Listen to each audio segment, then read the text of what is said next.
Bonjour à tous, j'espère que vous allez bien. Je suis ravie de vous retrouver. Pour ceux qui ne me connaissent pas, je suis Santadine et je suis très contente de vous accueillir sur cette chaîne. Aujourd'hui, je vais partager avec vous 5 qualités essentielles à avoir lorsqu'on est parent célibataire. C'est parti.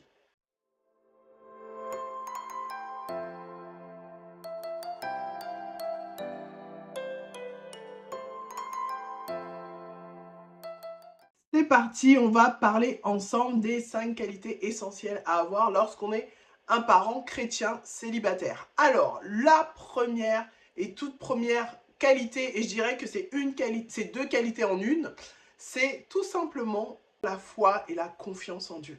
Un parent célibataire doit avoir la foi, doit pouvoir s'appuyer sur la personne du Saint-Esprit pour construire sa vie, pour pouvoir équilibrer sa vie en tant que parent célibataire pour l'éducation de ses enfants, pour savoir comment faire tourner son foyer. C'est indispensable et essentiel d'avoir foi en Dieu. Et c'est une qualité primordiale pour un parent célibataire chrétien. Dans Proverbes au chapitre 3 du verset 5 à 6, la Bible nous dit « Confie-toi en l'Éternel de tout ton cœur et ne t'appuie pas sur ta propre intelligence. Reconnais-le dans toutes tes voies et il aplanira tes sentiers. » La Bible dit également que sans la foi, il est impossible d'être agréable à Dieu. Donc pour pouvoir développer une parentalité célibataire épanouie, soyons agréables à Dieu et développons notre foi. D'ailleurs, à ce sujet, une question qui revient souvent, mais comment avoir plus de foi? La Bible dit que la foi vient de ce que l'on entend et ce que l'on entend vient de la parole de Dieu.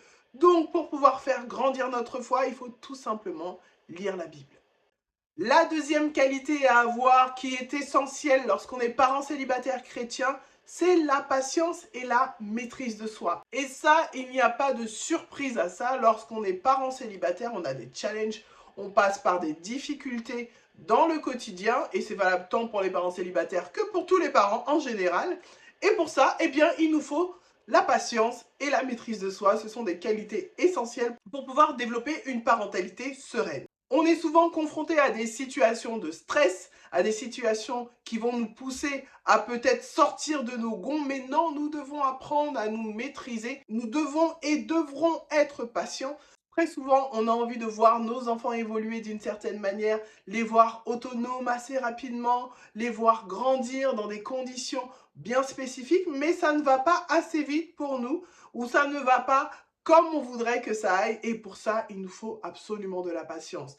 De la même manière, dans certaines situations de conflit, nous devons nous maîtriser. Nous devons faire attention à notre comportement, notre manière de parler à nos enfants. On ne va pas se cacher très rapidement, on peut sortir de nos gonds et se mettre à crier, et ce n'est pas forcément une bonne solution. Ce qu'il nous faut, c'est de la maîtrise de soi, et la parole, elle est claire là-dessus. Ce sont des fruits de l'esprit, et nous devons absolument nous revêtir des fruits de l'esprit. D'ailleurs, à ce sujet, Galates au chapitre 5 et au verset 22 à 23 est clair à ce sujet. Il va nous parler des fruits de l'esprit.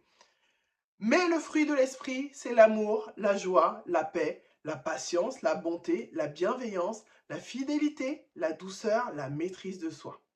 La loi n'est pas contre ces choses. Nous devons absolument nous revêtir des fruits de l'esprit. Et ces fruits de l'esprit sont tout simplement des qualités que nous, parents célibataires, devons absolument avoir. La troisième qualité à avoir, et je ne vais pas vous surprendre, c'est tout simplement l'amour inconditionnel. On se doit de s'inspirer de l'amour que nous recevons de la part de notre Seigneur, cet amour qui est inconditionnel pour nous aussi pouvoir aimer nos enfants de manière inconditionnelle. Cela signifie tout simplement d'aimer nos enfants sans condition. Quelle que soit la trajectoire de leur vie, quels que soient les choix qu'ils vont faire, et particulièrement lorsqu'ils sont adolescents ou lorsqu'ils deviennent adultes, on peut effectivement ne pas toujours être d'accord avec ce qu'ils font.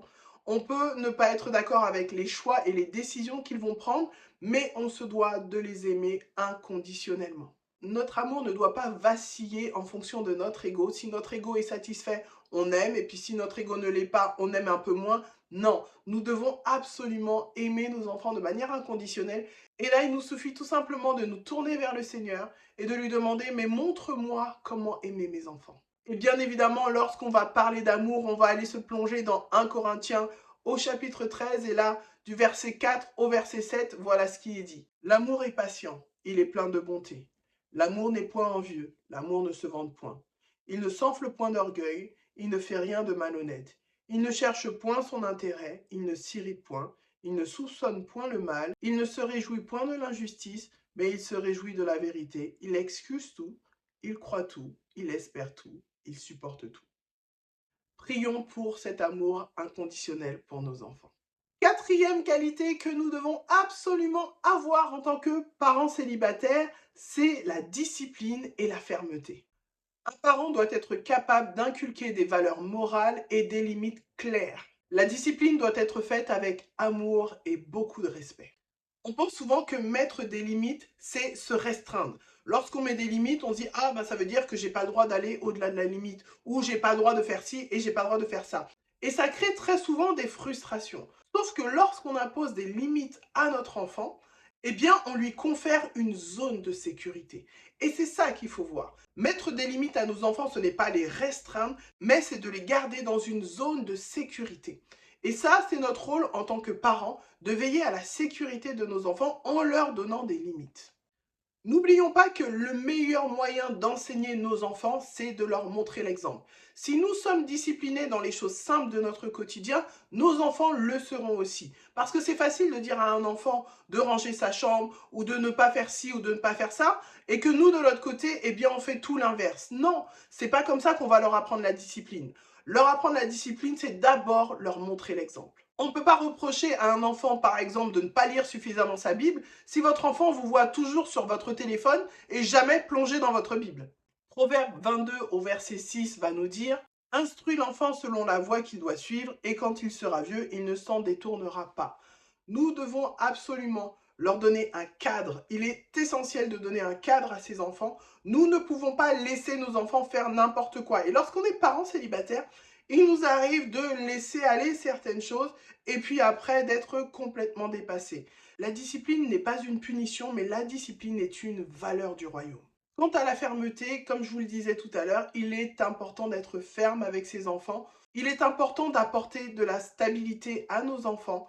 Et cette stabilité va passer également par la fermeté. Lorsqu'on dit non, restons sur notre non. Lorsqu'on dit oui, tenons notre promesse et notre engagement. C'est important et indispensable. Cinquième et dernière qualité qu'il est absolument nécessaire d'avoir en tant que parent célibataire, eh bien, c'est l'esprit de sacrifice. Forcément, lorsqu'on est parent, il y a cette notion de sacrifice. Apprendre à faire passer les autres avant nous, c'est une preuve d'amour exceptionnelle. Et c'est ça, l'esprit de sacrifice, c'est d'être capable de faire taire son ego, de faire taire ce qu'on a envie, sa volonté, pour pouvoir faire passer les autres avant. Toutefois, il faut faire très attention de ne pas se négliger. Lorsqu'on fait passer effectivement les autres avant, parfois il peut arriver qu'on se néglige et qu'on se laisse complètement aller. Ici, il est question de prioriser les êtres qu'on aime. Et là, en l'occurrence, lorsqu'on est parent célibataire, il s'agit de prioriser nos enfants. Leurs besoins et leur bien-être doivent être pour nous une priorité. Et pour cela, eh bien, ça va nécessiter des sacrifices. Sacrifier du temps, sacrifier des ressources et parfois même sacrifier de l'argent. La Bible nous dit dans Jean 15 au verset 13, « Il n'y a pas de plus grand amour que de donner sa vie pour ses amis. » Et moi, j'ai envie de vous dire, il n'y a pas de plus grand amour que de donner sa vie pour ses enfants également. Voilà, on arrive à la fin de cette vidéo. J'espère qu'elle vous a plu. Si c'est le cas, n'hésitez pas à la liker, à la partager, à vous abonner si vous avez envie. En tout cas, c'est toujours un plaisir de partager avec vous ce que le Seigneur met sur mon cœur. Je vous bénis au nom de Jésus et je vous dis à très bientôt. Soyez bénis. Ciao.